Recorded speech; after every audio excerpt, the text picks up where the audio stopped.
کہا یہ میرے اخلاق کا تقاضا ہے. تو غلام محمد پرویزی کہتا ہوں ڈرا ہوا ہوں، کیونکہ خشیہ کا ترجمہ ڈرا ہوا، ڈرانا ہے، تو اسی ڈر سے میں یہ کہہ رہا ہوں. پچھلے دنوں میں یہ بھی مجھے پتہ چلا کہ وہ کوئی آدمی کوئی عالم تھے، تو انہوں نے کسی ٹی وی پر یہ کہا مرزا صاحب، وہ مرزا غلام قادیانی کی بات کر رہے تھے، تو انہوں نے کہا مرزا صاحب، تو ان کی بھی گرفت ہوگی اس مفتی صاحب کی کہ تم نے مرزا صاحب کیوں کہا ہے. اللہ اکبر. تو اس لیے وہ میرے منہ سے میرے اخلاق کے تقاضے سے میں نے پرویز صاحب کہہ دیا. تو وہ پرویز اب اس خوف کی وجہ سے میں کہہ رہا ہوں، ورنہ میرے اخلاق کا تقاضا کہ میں کہوں کہ پرویز صاحب نے صلاح کا ایک عجیب ترجمہ کر دیا نماز کا. انہوں نے کہا نماز پڑھنے کا نام نہیں ہے، یہ کوئی پڑھنے والی چیز نہیں ہے. تو یہ کیا ہے؟ یہ رکوع میں جائیں، سجدے میں جائیں اور وہ کریں، یہ کوئی پڑھنے والی چیز نہیں ہے. یہ ایک پیورلی معاشرتی سا مسئلہ، یہ تو ایک پریکٹس کرانے کے لیے ایک چیز بتا دی گئی ہے. تو پھر نماز کیا ہوتی ہے؟ اتنی بار قرآن میں نماز کا ذکر آیا انبیاء کا، تو صلاح کیا ہے؟ انہوں نے کہا بھائی میں تم کو بتاتا ہوں کہ نماز کا مطلب ہوتا ہے عربی لغت کے اندر ہے ایک نظام اور سسٹم. ایک مرکز ملت ہوتا ہے اور باقی اس کی کیبنٹ ہوتی ہے. کیبنٹ اپنے اپنے افسر کو علاقوں میں بٹھاتی ہے، ان کا ایک نظام اور حکم چلتا ہے، جو اوپر سے حکم آتا ہے وہ نیچے سارے اس کو مانتے ہیں، اور وہ جو سسٹم ہے نا اس کو نماز کہتے ہیں. اب وہ مثال دیتے کہتے ہیں یہ ہمارے سامنے آئی جی پنجاب بیٹھے ہیں. اب یہ آئی جی پنجاب ہے، انسپیکٹر جنرل پولیس، پورے پنجاب کی پولیس ان کے نیچے ہے. اب یہ جو ایک حکم نامہ جاری کرتے ہیں نا تو وہ نیچے اے ایس آئی تک، پولیس کے سپاہی تک وہ حکم جاتا ہے. اب یہ جو یہ ہے نا اس کو صلاۃ کہتے ہیں. تو صلاۃ کا مطلب ہے نظام. اب کمشنر صاحب ہیں، خالد صاحب بیٹھے ہوئے، یہ ایک ڈویژن کے کمشنر ہیں، 5 ڈی سی ان کے نیچے ہیں. تو اب جب وہ کہیں گے نا 5 کو کچھ کہیں گے تو یہ نماز ہے. اور اسی طرح یہ اب وہ جو تھے نا محکمہ اوقاف کے افسر، انہوں نے اور آئی جی پولیس نے، پولیس کے جتنے لوگ سارے تو بے نمازی نہیں، بڑے بڑے اولیاء اللہ ہوتے ہیں پولیس میں بھی، اوقاف میں بھی، انتظامیہ میں بھی. لیکن میں ان کی بات کر رہا ہوں جو ذرا اوپر ایسے اس طرح کے نماز نہیں پڑھتے. ان کی تو عید ہو گئی. انہوں نے کہا پہلی مرتبہ کوئی بندہ ایسا ملا ہے جس نے ہمیں قرآن سمجھایا ہے کہ صلاۃ کا مطلب تو نظام ہے. ایک ملک کے اندر اچھا نظام قائم کر دینا، روٹی سب کو ملے، ویلفیئر اسٹیٹ بنا دینا، اس کو صلاۃ کہتے ہیں.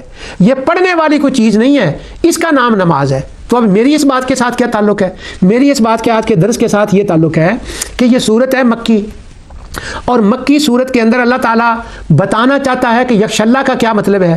وہ اپنی عظمت اور شان کو بیان کر رہا ہے.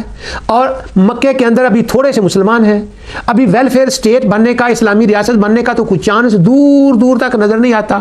وہاں تو چانس ہی کوئی نہیں ہے.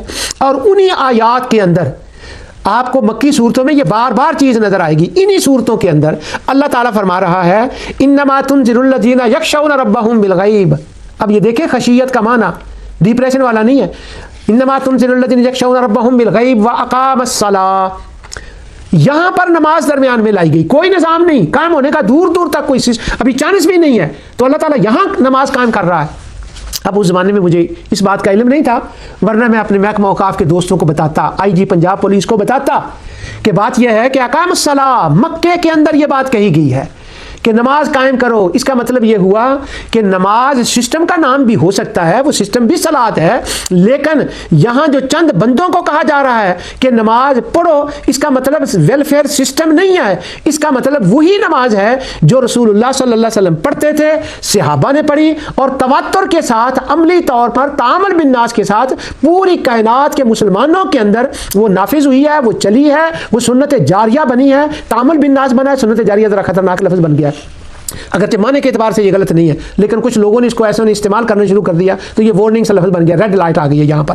تو وہ تعامل بالناس کے ذریعے سے پوری کائنات میں جو ہے یہی نماز ہے، یہی صلاۃ ہے. تو چونکہ ان کو نماز سے چھٹی مل گئی، ان لوگوں کو جو نماز نہیں پڑھنا چاہتے تھے وہ کہنے لگے جی کیا بات ہے، پرویز صاحب نے تو حد کر دی.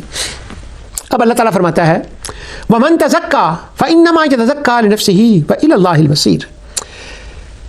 اللہ کی علم، قدرت، شان، عظمت کو جب بندہ جانتا ہے، اس کو مانتا ہے، پھر وہ اس کے سامنے جھکتا ہے جوارے کے ساتھ، اعضاء کے ساتھ، نماز کی شکل میں.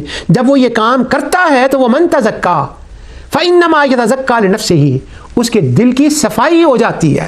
جب اس کے دل کی صفائی ہو جاتی ہے اور یہ کسی پر احسان نہیں کر رہا، نہ وہ اللہ پر احسان کر رہا ہے، کوئی اللہ کا کام رکا ہوا نہیں تھا کہ اس نے اللہ تعالیٰ کی معرفت حاصل کی، علم و قدرت کو مانا اور نماز کو قائم کیا تو اللہ کا کوئی کام نکل گیا نہیں. فإنما يتزکا لنفسه، یہ کام کر کے اس نے اپنے دل کو صاف کر لیا ہے، کفر نکل گیا